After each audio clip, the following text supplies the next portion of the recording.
আসসালামু আলাইকুম প্রিয় শিক্ষার্থী, আশা করি তোমরা ভালো আছো। আলহামদুলিল্লাহ, আমিও তোমাদের দোয়ায় ভালো আছি। জাতীয় বিশ্ববিদ্যালয়ের অনলাইন ক্লাসে সবাইকে স্বাগতম। করোনাকালীন শিক্ষা কার্যক্রম চলমান রাখার স্বার্থে জাতীয় বিশ্ববিদ্যালয়ের উদ্যোগে অনলাইন ক্লাসে সংযুক্ত হতে পেরে আমি আনন্দিত। সবাইকে স্বাস্থ্যবিধি মেনে চলার আহ্বান জানাচ্ছি। প্রিয় শিক্ষার্থী, আজকে 212703 কোর্স কোড বিশিষ্ট পদার্থের ধর্ম তরঙ্গ স্পন্দন কোর্সের তরঙ্গ শিরোনামে আমার 11তম লেকচার শুরু করতে যাচ্ছি। প্রিয় শিক্ষার্থী, আমি জাহাঙ্গীর আলম, প্রভাষক, পদার্থবিজ্ঞান বিভাগ, কক্সবাজার সিটি কলেজ। দেখো, তাহলে আমরা দেরি না করে আমাদের ক্লাসে চলে যাই। আজকে আমাদের আলোচনার প্রথম টপিক হচ্ছে স্থির তরঙ্গ, স্টেশনারি ওয়েভ। দেখো, আমরা প্রথমে এই স্থির তরঙ্গ কি জিনিস দেখব। এর আগে আমরা একটু চিত্রটা দেখার চেষ্টা করব। দেখো, এখানে একটি চিত্র দেখতে পাচ্ছি আমরা। এই চিত্রের মধ্যে একটি স্থির তরঙ্গ তৈরি হয়েছে, অর্থাৎ দেখা গেছে যে দুইটি তরঙ্গ পরস্পর বিপরীত দিক থেকে অগ্রসর হলে একটি নির্দিষ্ট জায়গায় যে তরঙ্গ তৈরি হয় সেই তরঙ্গকে আমরা বলতে পারি স্থির তরঙ্গ। তাহলে দেখো, যখন সমান বিস্তার, কম্পাঙ্ক, পর্যায়কাল বিশিষ্ট দুইটি সরল সন্ধিত তরঙ্গ, আবার বলতেছি, যখন সমান কম্পাঙ্ক, সমান বিস্তার এবং পর্যায়কাল বিশিষ্ট দুইটি সরল সন্ধিত তরঙ্গ একই সরলরেখায় পরস্পরের বিপরীত দিকে অগ্রসর হয়, তবে তাদের উপরিপতনের ফলে লব্ধি তরঙ্গকে স্থির তরঙ্গ বলা হয়। আবার বলতেছি, যখন সমান বিস্তার, কম্পাঙ্ক এবং পর্যায়কাল বিশিষ্ট দুইটি সরল সন্ধিত তরঙ্গ একই সরলরেখায় পরস্পরের বিপরীত দিকে অগ্রসর হয়, তবে তাদের উপরিপাতনের ফলে প্রাপ্ত লব্ধি তরঙ্গকে স্থির তরঙ্গ বলা হয়। অন্য কথায় আমরা বলতে পারি, কোন সীমাবদ্ধ মাধ্যমে পরস্পর বিপরীতমুখী তরঙ্গের পর্যায়কাল ও বিস্তার সমান হলে তাদের মিলিত ক্রিয়ায় ওই অংশে যে নতুন তরঙ্গের সৃষ্টি হয় তাকে স্থির তরঙ্গ বলে। তাহলে আমরা স্থির তরঙ্গটা বুঝতে পেরেছি। এখন আমরা দেখব, দেখো, মাধ্যমের বিভিন্ন অংশের চাপ ও ঘনত্বের পরিবর্তন বিভিন্ন হয়। একটি মাধ্যমের বিভিন্ন অংশের চাপ এবং ঘনত্বের পরিবর্তন বিভিন্ন হয়। স্থির তরঙ্গগুলি মাধ্যমের মধ্যে স্থিরভাবে অবস্থান করে এবং সমান দূরত্বে কতগুলো স্থানে এদের সংকোচন ও প্রসারণ একবার অদৃশ্য আবার দৃশ্যমান হয়। স্থির তরঙ্গ দুই প্রকারের হতে পারে, যথা অনুদৈর্ঘ্য স্থির তরঙ্গ এবং আর স্থির তরঙ্গ বা অনুপ্রস্থ স্থির তরঙ্গ। সংক্ষেপে আমরা বলতে পারি, মাধ্যমের কোন কণার উপর দুইটি তরঙ্গের উপরিপতনের ফলে স্থির তরঙ্গ সৃষ্টি হয়। অর্থাৎ সহজ ভাষায় আমরা বলতে পারি, মাধ্যমের কোন কণার উপর দুইটি তরঙ্গের উপরিপতনের ফলে কি তৈরি হয়? স্থির তরঙ্গের সৃষ্টি হয়। আমরা স্থির তরঙ্গের বৈশিষ্ট্যগুলি দেখব। Characteristics of stationary waves. দেখো, ক নাম্বার, এই তরঙ্গে নিস্পন্দ বিন্দু ও সুস্পন্দ বিন্দু পর্যায়ক্রমে সৃষ্টি হয়। অর্থাৎ একটা নিস্পন্দ বিন্দু সৃষ্টি হলে এরপরে একটা সুস্পন্দন বিন্দু সৃষ্টি হবে, আবার নিস্পন্দ বিন্দু, আবার সুস্পন্দ বিন্দু। নিস্পন্দ বিন্দুতে মাধ্যমের কণাগুলো সাম্য অবস্থা থেকে শূন্য বিস্তারে, নিস্পন্দ বিন্দু থেকে সাম্য অবস্থানে থেকে শূন্য বিস্তার, অর্থাৎ বিস্তার শূন্য হয়ে যাবে এবং সুস্পন্দ বিন্দুতে বিস্তার সর্বোচ্চ স্পন্দিত হতে থাকে। আবার বলতেছি, নিস্পন্দ বিন্দুতে বিস্তার সবসময় শূন্য হয় এবং সুস্পন্দ বিন্দুতে সর্বোচ্চ বিস্তারে স্পন্দিত হবে। খ নাম্বার, স্পন্দনের বিস্তার ক্রমান্বয়ে নিস্পন্দন বিন্দু থেকে সুস্পন্দন বিন্দুতে যথাক্রমে শূন্য থেকে সর্বোচ্চ মান উন্নীত হয়। অর্থাৎ এই যে বিস্তারগুলি ক্রমান্বয়ে নিস্পন্দন বিন্দু অর্থাৎ শূন্য থেকে শুরু হয়ে সর্বোচ্চ বিস্তার পর্যন্ত কি হয়? উন্নীত হয়। স্থির তরঙ্গে যেহেতু সংকুচিত প্রসারিত অংশ সম্মুখ দিকে অগ্রসর হয় না, সুতরাং শক্তির স্থানান্তর ঘটে না। আমি চিত্রটা আরেকটু দেখাচ্ছি। দেখো, এই যে এই লুপটা দেখে, এখান থেকে এই N1 থেকে N2 লুপের মধ্যে দেখো, N1 এবং N2 হচ্ছে স্থির বিন্দু বা এটা হচ্ছে নিস্পন্দন বিন্দু এবং A2 হচ্ছে সুস্পন্দন বিন্দু। এখানে সর্বোচ্চ বিস্তার, এই দুইটাতে বিস্তার শূন্য। যেহেতু এখানে বিস্তার শূন্য, এই N1, A2, N2 লুপের কণাগুলি এখান থেকে বার হয়ে অন্য লুপে যেতে পারে না। সুতরাং এই লুপের মধ্যেই তাদের কম্পন কি থাকে? সীমাবদ্ধ থাকে। আশা করি বুঝতে পারছো। এখন দেখো, সুতরাং শক্তির কখনো কি হবে না? স্থানান্তর ঘটবে না।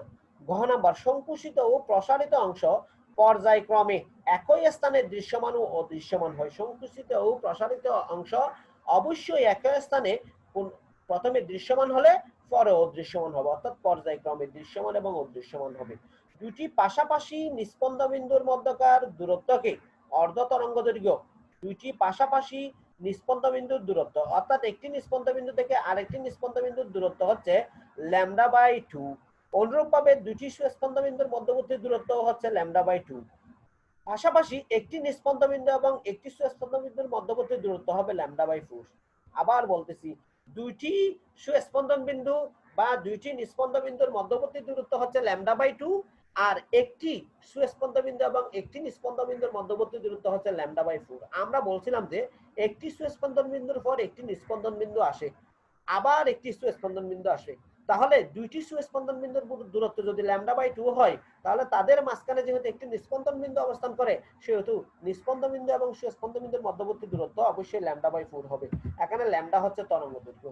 ঠিক আছে প্রিয় শিক্ষার্থী, আশা করি তোমরা স্থির তরঙ্গ এবং স্থির তরঙ্গের বৈশিষ্ট্য বুঝতে পারছো।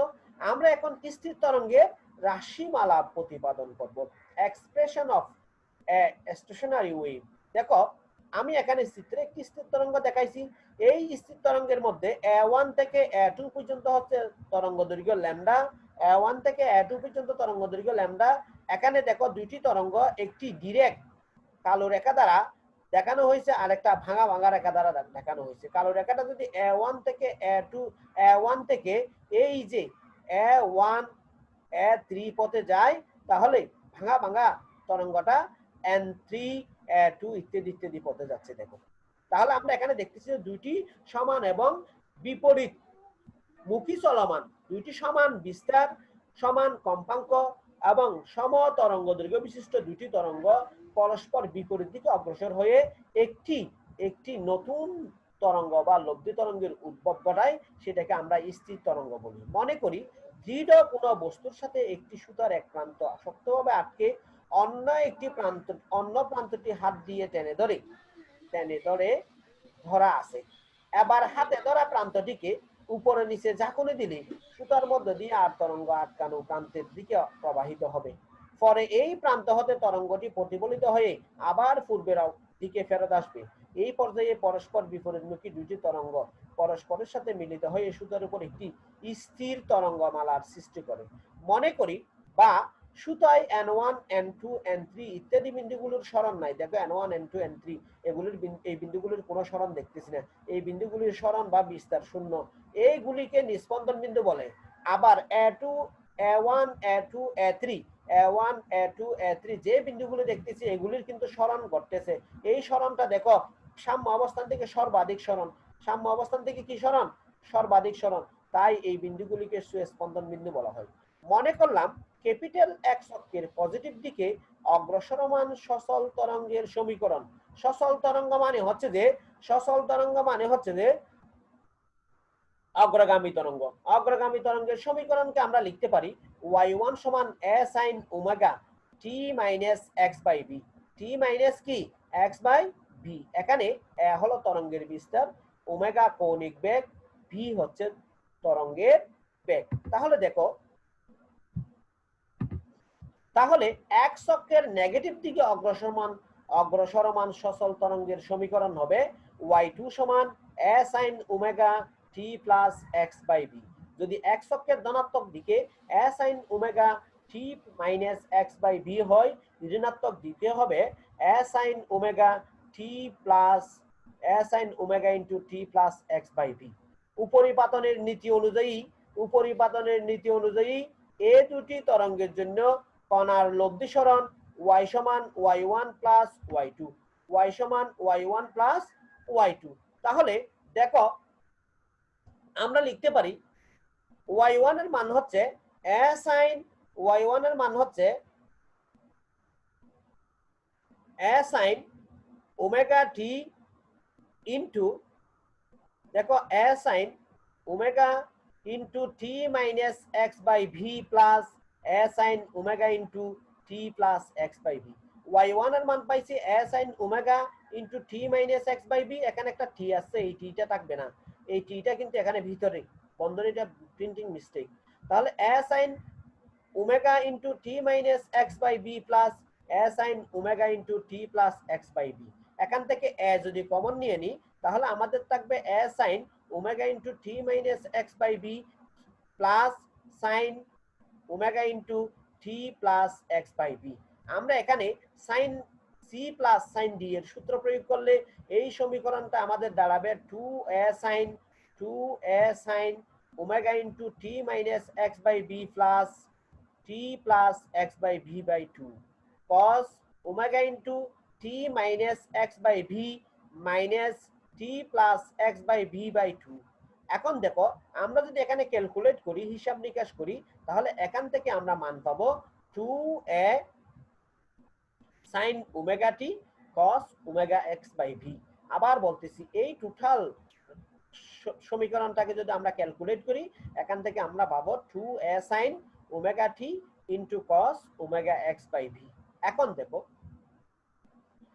দেখো কাইন্ডলি আমরা জানি যে b সমান আমরা জানি যে b সমান n ল্যামডা। b সমান কি ল্যামডা? n lambda. আর ওমেগা সমান 2 phi n। যদি কম্পাঙ্ক তরঙ্গের কম্পাঙ্ক যদি n হয় তাহলে ওমেগা সমান হবে 2 phi n। তাহলে আমরা এখান থেকে লিখতে পারি 2a cos 2 phi n by n lambda x sin omega t। এই যে এই পদটাকে আমি একটু ইলাবোরেট করছি যে ওমেগার মান লিখছি 2 phi n, v এর মান লিখছি n ল্যামডা। n n কাটাকাটি যাবে, n n কাটাকাটি গেলে বাকি থাকবে কি 2a cos 2 phi by lambda into x 2a cos 2 phi by lambda into x sin omega t। এখন দেখো আমি যদি ক্যাপিটাল A সমান 2a cos 2 phi by lambda x কল্পনা করি, ক্যাপিটাল A সমান 2a cos 2 phi by lambda x কল্পনা করি, তাহলে এই সমীকরণ থেকে আমরা পাবো y সমান a sin omega t। a sin কি t? Omega t। এটাকে এক নম্বর সমীকরণ দিলাম এবং ক্যাপিটাল A সমান 2 small a cos 2 phi by lambda into x, এটাকে 2 নম্বর সমীকরণ দিলাম। তাহলে দেখো সমীকরণ 1 থেকে দেখা যায় যে সমীকরণ 1 ছিল y সমান capital A sin omega t, capital A sin omega t। সমীকরণ 1 থেকে দেখা যায় যে কণাটির দশাকোণ ওমেগা t, কণাটির দশাকোণ কি টি? Omega t। সচল তরঙ্গের দশাকোণ দেখো আমরা সচল তরঙ্গ পেয়েছিলাম কোথায়? এই যে এখানে সচল তরঙ্গ পাইছিলাম, এই সচল তরঙ্গের দশাকোণ পাইছিলাম t plus x by b অথবা omega into t plus x by b অথবা omega into t minus x by b. কিন্তু এখানে যে তরঙ্গটি লব্ধি তরঙ্গটি পাচ্ছি সেই লব্ধি তরঙ্গের দশাকোণ পাইছি ওমেগা টি, সেই লব্ধি তরঙ্গের দশাকোণ পাইছি কত? Omega t. তাহলে আমরা বলতে পারি সচল তরঙ্গের দশাকোণ omega into t plus minus x by b হতে এটি ভিন্ন। সমীকরণ 2 হতে বোঝা যায় যে নতুন তরঙ্গের বিস্তার x এর মানের উপর নির্ভরশীল। নতুন তরঙ্গের বিস্তার কার মানের উপর নির্ভরশীল? এই দেখো x এর মানের উপর নির্ভরশীল। যদি x কম বেশি হয় তাহলে নতুন তরঙ্গের বিস্তারও কি হবে? কম বেশি হবে। কিন্তু সচল তরঙ্গের বেলায় সকল বিন্দুরই বিস্তার সমান থাকে। সচল তরঙ্গের বেলায় সকল বিন্দুরই কি সমান ছিল? বিস্তার সমান ছিল। কারণ আমরা সচল তরঙ্গের ক্ষেত্রে আমরা পাইছিলাম যে y সমান a sin omega t plus x by v অথবা y সমান a sin omega t minus x by v। প্রত্যেক ক্ষেত্রে বিস্তার ছিল স্মল a, কিন্তু এখানে ক্যাপিটাল A এর মান হচ্ছে 2 phi cos 2 small a cos 2 phi by lambda into x।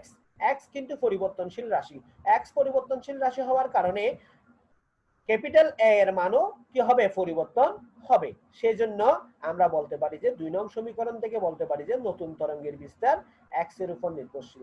সমীকরণ 2 হতে এটাও স্পষ্ট যে 2 phi x by lambda সমান 2 phi x by lambda সমান, দেখো 2 phi x by lambda, এই যে এখানে 2 phi x by lambda, এটা সমান আমরা লিখতে পারতেছি এখানে 0 phi 2 phi। কেন 0 phi 2 phi? দেখো আমরা জানি যে cos থিটার মান 1 থেকে -1 পর্যন্ত হতে পারে। এখানে যদি 1 হয়, দেখো এই জায়গায় যদি 1 হয় এই জায়গায় হবে -1। এই জায়গায় যদি 1 হয় এই জায়গায় হবে -1। তার মানে cos θ এর মান সর্বোচ্চ 1 থেকে সর্বনিম্ন নামতে নামতে -1 পর্যন্ত হতে পারে। এই 1 এবং -1 বিন্দুতে বিস্তার সর্বোচ্চ হয়। 1 এবং -1 মান যেখানে অবস্থান করে সেই ক্ষেত্রে বিস্তার সর্বোচ্চ হয়। cos 0 ডিগ্রির মান 1, cos 180 ডিগ্রি বা ফাই এর মান -1, cos 360 ডিগ্রি বা 2 ফাই এর মান কত 1। এই জন্য এখানে এখানে এই যে কোণটা, এই যে cos 2 phi by lambda x, এই শুধু 2 phi by lambda 2 phi x by lambda এই কোণটার সাথে এখানে কি করা হয়েছে, সমীকৃত করা হয়েছে 2 phi x by lambda সমান 0 phi 2 phi dot dot dot. এখানে যদি আমি x এর মান বের করি তাহলে lambda by 2 phi দ্বারা গুণ করতে হবে।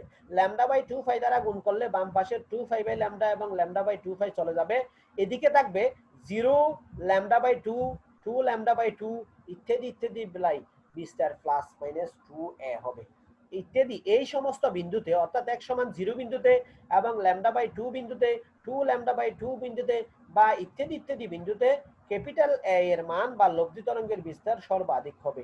সুতরাং আমরা লিখতে পারি 2 phi x by lambda সমান 2।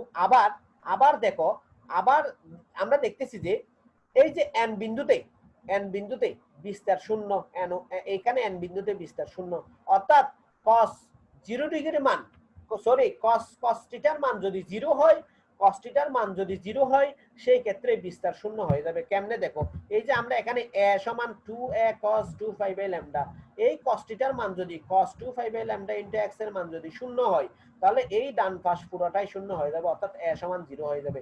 a সমান 0 মানে নিস্পন্দ বিন্দু, সেই ক্ষেত্রে আমরা লিখতে পারি cos 90 ডিগ্রির মান 90 ডিগ্রির মান 0, cos 270 ডিগ্রির মান 0, cos 450 ডিগ্রির মান 0, অর্থাৎ আমরা সেটাকে লিখতে পারি cos phi by 2 সমান 0, cos 3 phi by 2 সমান 0, cos 5 phi by 2 সমান 0। তাহলে 2 phi x by lambda সমান 2 phi x by lambda সমান দাঁড়াবে 5 by lambda 3 phi by lambda dot dot dot dot. অর্থাৎ x সমান আমরা ক্যালকুলেট করলে পাবো x সমান lambda by 4, 3 lambda by 4। এই সমস্ত বিন্দুর ক্ষেত্রে, এই সমস্ত দূরত্বের ক্ষেত্রে বিস্তার কি হবে, 0 হবে। এই সমস্ত বিন্দুর ক্ষেত্রে বিস্তার 0 হবে। তাহলে আমরা বলতে পারি যে সকল বিন্দুতে a সমান প্লাস মাইনাস 2a, যে সকল বিন্দুতে a সমান প্লাস মাইনাস 2a সে সকল বিন্দুতে বিস্তার সর্বাধিক হয়, অর্থাৎ সে সকল বিন্দুকে স্পন্দন বিন্দু বলবো। আর যে সকল বিন্দুতে a সমান 0 হবে সেই সকল বিন্দুতে বিস্তার সর্বনিম্ন হয় এবং সেই সকল বিন্দুকে বলবো নিস্পন্দ বিন্দু। সুতরাং বলতে পারি উপরে উল্লেখিত তরঙ্গটি সচল তরঙ্গ নয়।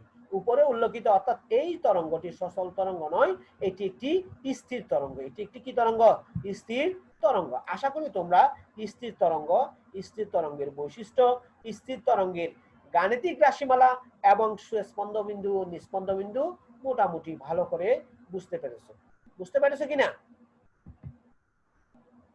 দেখো এখন আমরা সুস্পন্দ বিন্দু নিয়ে আরো একটু বিস্তারিত আলোচনা করব। দেখো, যে সকল বিন্দুতে লব্ধি বিস্তার সর্বোচ্চ অর্থাৎ a সমান প্লাস মাইনাস 2a সেই সকল বিন্দুতে সুস্পন্দন বিন্দু তৈরি হয়। আমরা কিছুক্ষণ আগেই আলোচনা করছি যে সকল বিন্দুতে লব্ধি বিস্তার সর্বোচ্চ অর্থাৎ a সমান প্লাস মাইনাস 2a সেই সকল বিন্দুতে সুস্পন্দন বিন্দু তৈরি হয়, অর্থাৎ যে সকল বিন্দুতে cos 2 phi by lambda x সমান প্লাস মাইনাস 1 হয় সেই সকল বিন্দুতে সুস্পন্দন বিন্দু তৈরি হয়। আমরা সেটা কিছুক্ষণ আগে আলোচনা করছি কিন্তু। তাহলে আমরা এখান থেকে লিখতে পারি 2 phi x by lambda সমান 0 phi 2 phi dot dot dot dot n phi, n সমান হচ্ছে 0 1 2 3 ইত্যাদি ইত্যাদি ইত্যাদি। তাহলে এখান থেকে যদি ক্যালকুলেট করি বা lambda by 2 phi দ্বারা গুণ করি তাহলে x সমান পাবো 0 lambda by 2, 2 lambda by 2 dot dot dot dot n lambda by 2, যেখানে n সমান 0 1 2 3। এই সকল বিন্দুতে বিস্তার সর্বাধিক হয়, তাই এই সমস্ত বিন্দুগুলিকে বলা হয় সুস্পন্দন বিন্দু।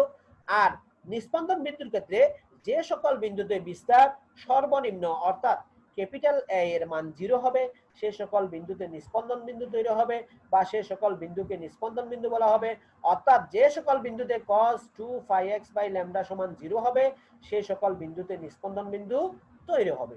দেখো, এই ক্ষেত্রে আমরা লিখতে পারি এই যে এটা যেভাবে লিখছিলাম সেভাবে এখান থেকে আমরা লিখছিলাম 2 phi x by lambda সমান 0 phi 2 phi dot dot n phi। তাহলে আমরা ঠিক একইভাবে এখান থেকে লিখতে পারি 2 phi x by lambda সমান 5/2, কারণ আমরা জানি যে cos 90 ডিগ্রির মান 0, 3 5/2 আমরা জানি যে cos 270 ডিগ্রির মান 0, cos 5 5/2 আমরা জানি যে cos 450 ডিগ্রির মান 0, ডট ডট ডট এই বীজোড় রাশিগুলিকে এভাবে লেখা যায় 2n + 1। দেখো যদি n সমান 1 হয় তাহলে 2n + 1 সমান হবে 3, 2 একে 2, 2 আর 1 যোগ করলে 3, অর্থাৎ 3 5/λ। যদি n সমান 0 হয় তাহলে 5/λ, যদি n সমান 3 হয় তাহলে 7 5/λ, যদি n সমান 2 হয় তাহলে 2 5/λ। এখানে n সমান 0 1 2 3 ক্যালকুলেট করলে আমরা পাবো x সমান λ/4, 3 λ/4, 5 λ/4 dot dot dot 2n + 1 into λ/4। এই সমস্ত বিন্দুগুলিতে বিস্তার শূন্য হয় বিদায় এই সমস্ত বিন্দুগুলোই নিস্পন্দন বিন্দু। এই সমস্ত বিন্দুগুলি কি বিন্দু? নিস্পন্দন বিন্দু। আশা করি তোমরা স্থির তরঙ্গ, স্থির তরঙ্গের বৈশিষ্ট্য এবং স্থির তরঙ্গের গাণিতিক রাশিমালা ও নিস্পন্দন বিন্দু এবং সুস্পন্দন বিন্দু বিস্তারিতভাবে ইলাবোরেটলি বুঝতে পেরেছো। এটা অনেক গুরুত্বপূর্ণ একটা টপিকস, অবশ্যই মনে রাখতে হবে। আমরা এখন পরবর্তী টপিকস তথা শব্দের ব্যতিচারে যাব। দেখো শব্দের ব্যতিচার, ইন্টারফারেন্স অফ সাউন্ড। দেখো শব্দের ব্যতিচার, সমান বিস্তার এবং কম্পাঙ্কের দুইটি শব্দ তরঙ্গের উপরিপাতনের দরুন, সমান বিস্তার, কাইন্ডলি একটু মনোযোগ দিয়ে শুনবা, সমান বিস্তার এবং কম্পাঙ্কের দুটি শব্দ তরঙ্গের উপরিপাতনের দরুন। এখানেও কিন্তু পরিপাতন ঘটতে হচ্ছে, স্থির তরঙ্গ কিন্তু পরিপাতন ঘটছিল। উপরিপাতনের দরুন নীরবতা এবং প্রবলতর শব্দ সৃষ্টি হওয়ার ঘটনাকে শব্দের ব্যতিচার বলা হয়। নীরবতা মানে কি? আওয়াজ শোনা যাবে না, শব্দ শোনা যাবে না। প্রবলতা মানে কি? অনেক বড় আকারে শব্দ শোনা যাবে। তার মানে সমান বিস্তার কম্পাঙ্কের দুইটি শব্দ তরঙ্গ যদি পরস্পরের উপর উপরিপাতিত হয় সেক্ষেত্রে দেখা যাবে যে কোনো কোনো সময় শব্দ নীরব, অর্থাৎ কোনো কোনো সময় নীরবতা অর্থাৎ কিচ্ছু শোনা যাবে না, আবার কোনো কোনো সময় দেখা যাবে যে প্রবলভাবে শব্দ সৃষ্টি হবে বা শোনা যাবে। সেই ঘটনাকে বলা হবে শব্দের ব্যতিচার। একে শব্দ সংঘাতও বলা হয় তাকে, মনে রাখতে হবে। 1 নম্বরের জন্য আসতে পারে শব্দ সংঘাত কি জিনিস, শব্দ সংঘাত কি বা শব্দ সংঘাত কাকে বলে। তখন দেখবে যে তোমরা শব্দের ব্যতিচার এটা বুঝতে পারবে না, এই জন্য সংজ্ঞাটা লিখতেও পারবে না। সুতরাং আমাদের মনে রাখতে হবে শব্দ সংঘাত হচ্ছে শব্দের ব্যতিচার। আমি সংজ্ঞাটা আরেকবার বলতেছি, সমান বিস্তার এবং কম্পাঙ্কের দুটি শব্দ তরঙ্গের উপরিপতনের দরুন নীরবতা অথবা প্রবলতর শব্দ সৃষ্টি হওয়ার ঘটনাকে শব্দের ব্যতিচার বলে। একে শব্দ সংঘাতও বলা হয়ে থাকে। শব্দের ব্যতিচার দুই ধরনের, একটা গঠনমূলক ব্যতিচার, একটা ধ্বংসাত্মক ব্যতিচার। একটি গঠনমূলক ব্যতিচার, একটা কি ব্যতিচার? ধ্বংসাত্মক ব্যতিচার। আমরা প্রথমে গঠনমূলক ব্যতিচার আলোচনা করব।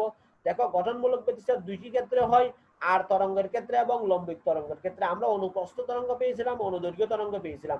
গঠনমূলক ব্যতিচার অনুপ্রস্থ তরঙ্গের ক্ষেত্রেও হয়ে থাকে, অনুদৈর্ঘ্য তরঙ্গের ক্ষেত্রেও হয়ে থাকে। অনুপ্রস্থের ক্ষেত্রে দেখো একটি তরঙ্গের শীর্ষ অপর একটি তরঙ্গের শীর্ষের উপর অথবা একটি তরঙ্গের পাদ অপর একটি তরঙ্গের পাদের উপর আপতিত হলে গঠনমূলক ব্যতিচার হবে। অর্থাৎ দুইটি তরঙ্গ এভাবে যাচ্ছে, মনে কর দুইটি তরঙ্গ এভাবে যাচ্ছে, আরেকটি তরঙ্গ যদি এই শীর্ষবিন্দুতে আরেকটি শীর্ষবিন্দু মিলিত হয় বা একটির পাদবিন্দুতে অপরটির পাদবিন্দু মিলিত হয় তবে সেই ক্ষেত্রে যে ব্যতিচার হবে সেটা গঠনমূলক ব্যতিচার।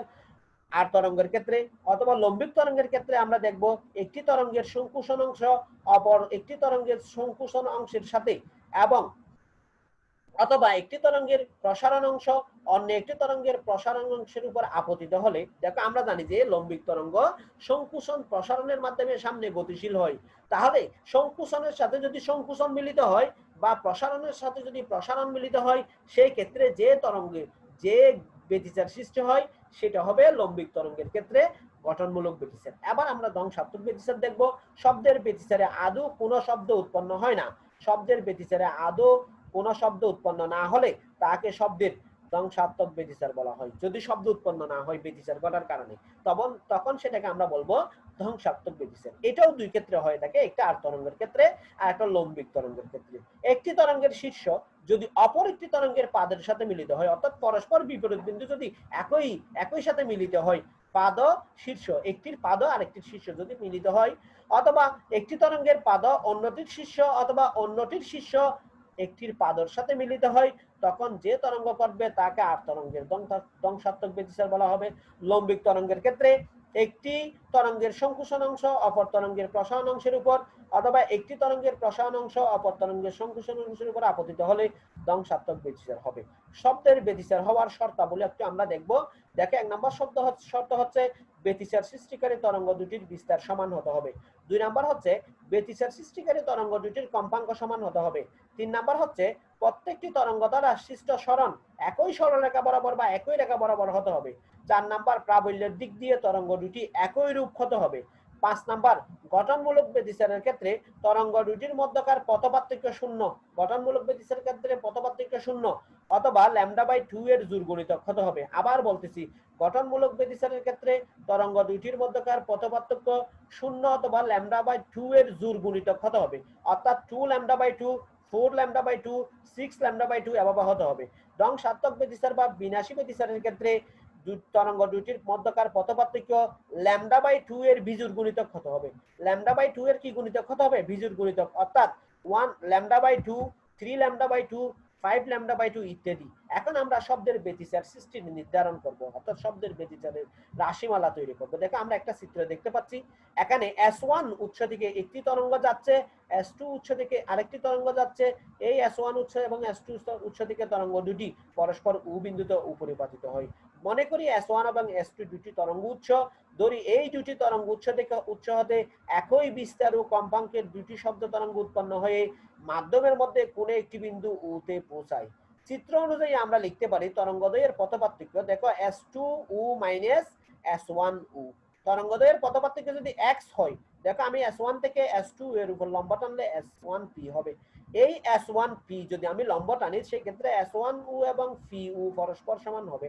তাহলে S2U S1U থেকে S2P পরিমাণ বেড়ে যাবে বা বর্ধিত ছিল। সেই ক্ষেত্রে আমরা S2P কে যদি x ধরি, x সমান লিখতে পারি S2U মাইনাস S1U। দেখো আমরা জানি পথপার্থক্য ল্যামডা হলে দশাপার্থক্য 2π হয়। আমরা জানি যে পথপার্থক্য যদি ল্যামডা হয় সেই ক্ষেত্রে দশাপার্থক্য কত হবে? 2π হবে। সুতরাং x পথপার্থক্যের দরুন দশাপার্থক্য হবে, x পথপার্থক্যের দরুন দশাপার্থক্য হবে, এটা x, কাইন্ডলি মনে রাখবা এটা কি x পথপার্থক্যের দরুন দশাপার্থক্য হবে। এই যে এখানে x ছিল, এই x পথপার্থক্যের জন্য দশাপার্থক্য বাইর করতেছি। x পথপার্থক্যের দরুন দশাপার্থক্য হবে 2πx/λ। দেখো ল্যামডার জন্য ছিল 2π, এককের হবে 2π/λ, x এর হবে 2πx/λ। আমি এটাকে ফাই হিসেবে ধরতেছি, অর্থাৎ 2πx/λ সমান মনে করলাম ফাই। তরঙ্গ দুটির সমীকরণ হবে, তরঙ্গ দুটি যেহেতু দুটি অগ্রগামী এবং সামনের দিকে গতিশীল, সেই ক্ষেত্রে তরঙ্গ দুটির সমীকরণ আমি একটাকে ধরলাম y1 সমান a sin ওমেগা t, একটাকে মনে করলাম y1 সমান a sin ওমেগা t, আর একটাকে মনে করলাম একটা থেকে আরেকটা একটু এগিয়ে, কত এগিয়ে? ফাই পরিমাণ এগিয়ে বা 2πx/λ পরিমাণ এগিয়ে। সেই ক্ষেত্রে আমরা লিখব y2 সমান a sin omega t plus phi. এটাকে আমরা 2 নং সমীকরণ দিলাম, এটাকে y1 এর মানকে 2 নং সমীকরণ দিলাম, y2 এর মানকে 3 নং সমীকরণ দিলাম। সমীকরণ 2 থেকে আমরা লিখতে পারি, দেখো ওমেগা সমান যদি 2π/T হয়, অর্থাৎ কোন তরঙ্গের কম্পাঙ্কের পর্যায়কাল যদি ক্যাপিটাল টি হয়, সেই ক্ষেত্রে ওমেগা কৌণিক বেগ ওমেগা সমান আমরা লিখতে পারি 2π/T। তাহলে y1 সমান a sin 2π/T into small t। আবার দেখো আমরা ক্যাপিটাল টি সমান জানি যে এই এখান থেকে ল্যামডা সমান ভি ক্যাপিটাল টি। ল্যামডা সমান কি? V capital T. যদি ল্যামডা সমান ভি ক্যাপিটাল টি হয়, তাহলে ক্যাপিটাল টি সমান আমরা লিখতে পারি ল্যামডা বাই ভি। যেহেতু তাহলে ক্যাপিটাল টি সমান যদি ল্যামডা বাই ভি হয়, তাহলে 1/T সমান v/λ হয়ে যাবে। তাহলে এখানে যদি আমি টি এর মান বসাই, তাহলে পাবো a sin 2π vt/λ, a sin 2π vt/λ। এটাকে সমীকরণ 4 দিলাম। অনুরূপভাবে সমীকরণ 3 থেকে আমরা লিখতে পারি, সমীকরণ 3 ছিল y2 সমান a sin omega t plus phi.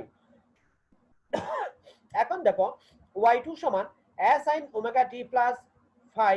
এখন ওমেগার মান আমরা পেয়েছি এখানে 2π v/λ। তাহলে এখানে যদি আমি বসাই দিই a sin 2π v/λ into t plus এটার মান ছিল, দেখো এটার মান কত পাইছিলাম 2 phi x by lambda, 2 phi x by lambda। এখানে দেখো 2 phi by lambda কমন যাচ্ছে, 2 phi by lambda যদি কমন যায় সেটা বের করে ফেললাম।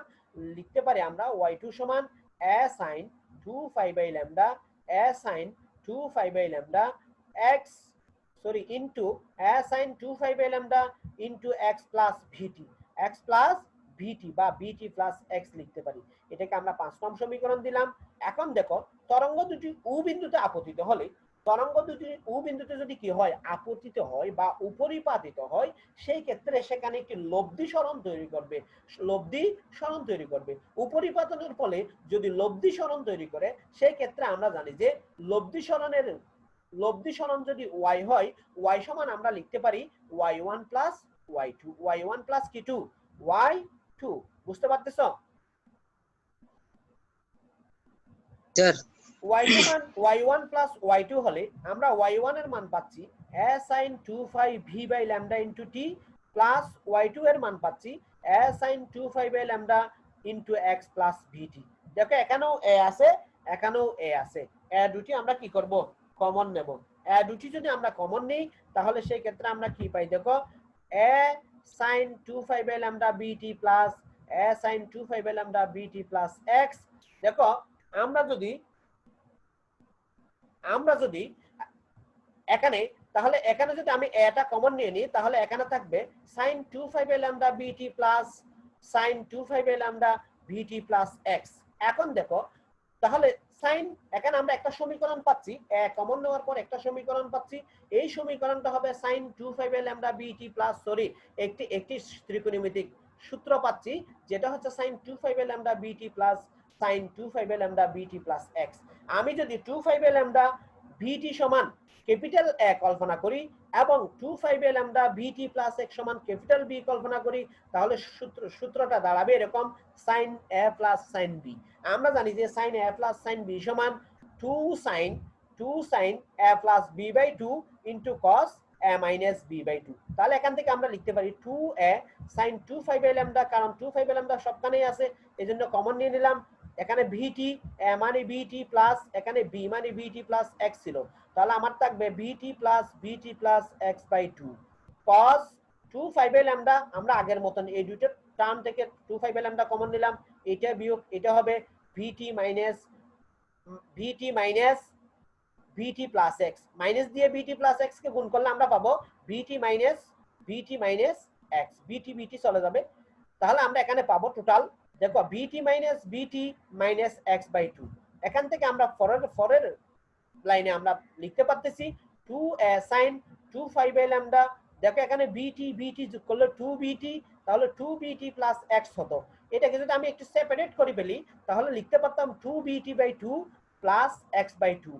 2vt by 2 মানে হচ্ছে vt plus x by 2 cos 2 phi by lambda, এখানে vt চলে গেলে মাইনাস x by 2 আসবে, মাইনাস কি বাই 2 আসবে x by 2 আসবে, কিন্তু এখানে মাইনাস লিখে নাই। দেখো কেন মাইনাস লিখে নাই, কারণ আমরা জানি যে cos minus theta সমান cos theta, cos minus theta সমান কি জানি cos theta, এজন্য সরাসরি লিখছে।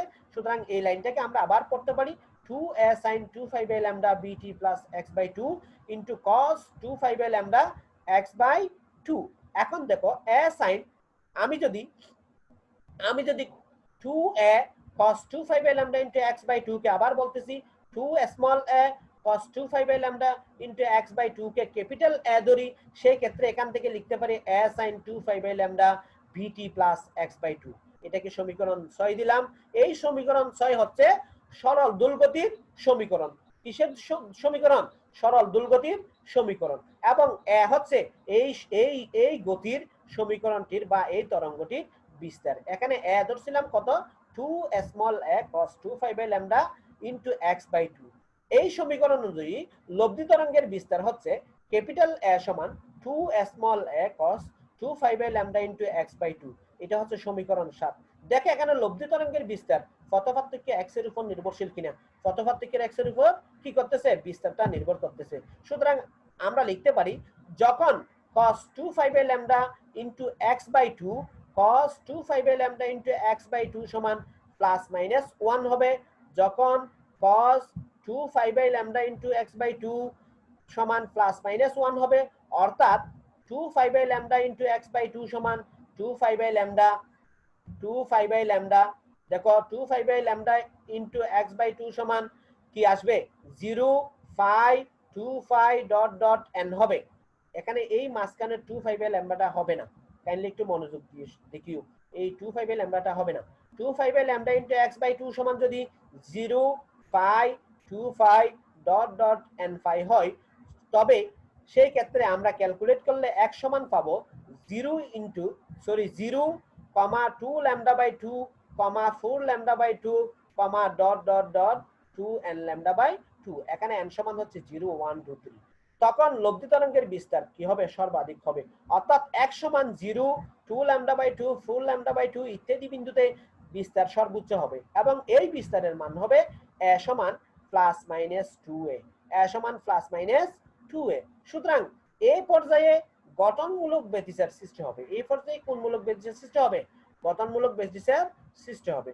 যদি গঠনমূলক ব্যতিচার সৃষ্টি হয় সেই ক্ষেত্রে আমরা দেখতে পারি, দেখো সেই ক্ষেত্রে আমরা কি দেখতে পারি?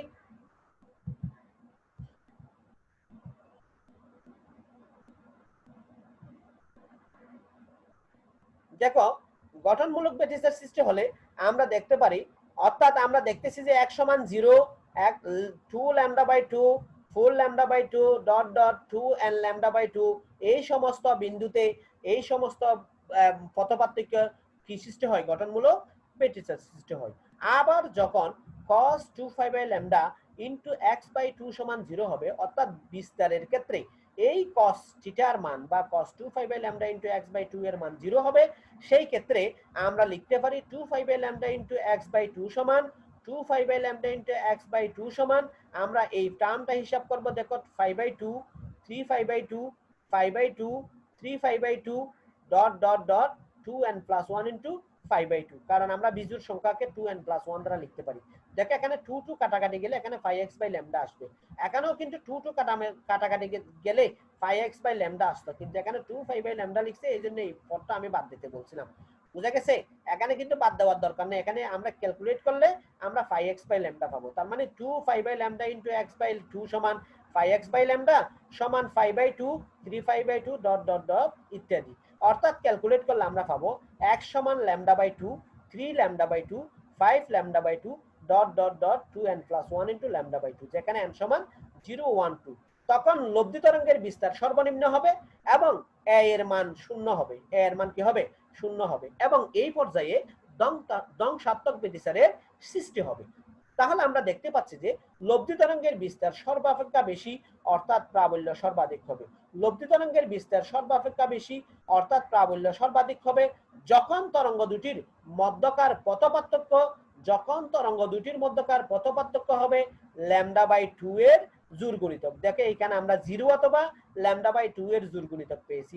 0 2 into lambda by 2 4 into lambda by 2 অথবা dot dot dot 2n into lambda by 2। তার মানে এগুলি সবগুলি জোড় সংখ্যার গুণিতক, অর্থাৎ ল্যামডা বাই 2 এর জোড় গুণিতক। তার মানে যে সমস্ত বিন্দুতে যে সমস্ত ক্ষেত্রে পথপার্থক্য ল্যামডা বাই 2 এর জোড় গুণিতক হবে সেই সমস্ত ক্ষেত্রে কি সৃষ্টি হবে? গঠনমূলক ব্যতিচার সৃষ্টি হবে। আর শব্দের প্রাবল্য সর্বনিম্ন হবে যখন তরঙ্গ দুটির মধ্যকার পথপার্থক্য ল্যামডা বাই 2 এর বিজোড় গুণিতক হবে। দেখো এখানে 1 into lambda by 2 3 into lambda by 2 5 into lambda by 2 ইত্যাদি ইত্যাদি ইত্যাদি। এই সমস্ত ক্ষেত্রে কি হবে? শব্দের ধ্বংসাত্মক ব্যতিচার হবে। আশা করি প্রিয় শিক্ষার্থী তোমরা আজকের লেকচারটা ভালোভাবে বুঝতে পেরেছো। আমরা পরবর্তী লেকচারে নতুন একটি অধ্যায় নিয়ে বা নতুন একটি টপিকস নিয়ে আলোচনা করব। এই পর্যন্ত ভালো থেকো। সবার সুস্বাস্থ্য এবং দীর্ঘ জীবন কামনা করতেছি। আসসালামু আলাইকুম ওয়া রাহমাতুল্লাহি ওয়া বারাকাতুহু।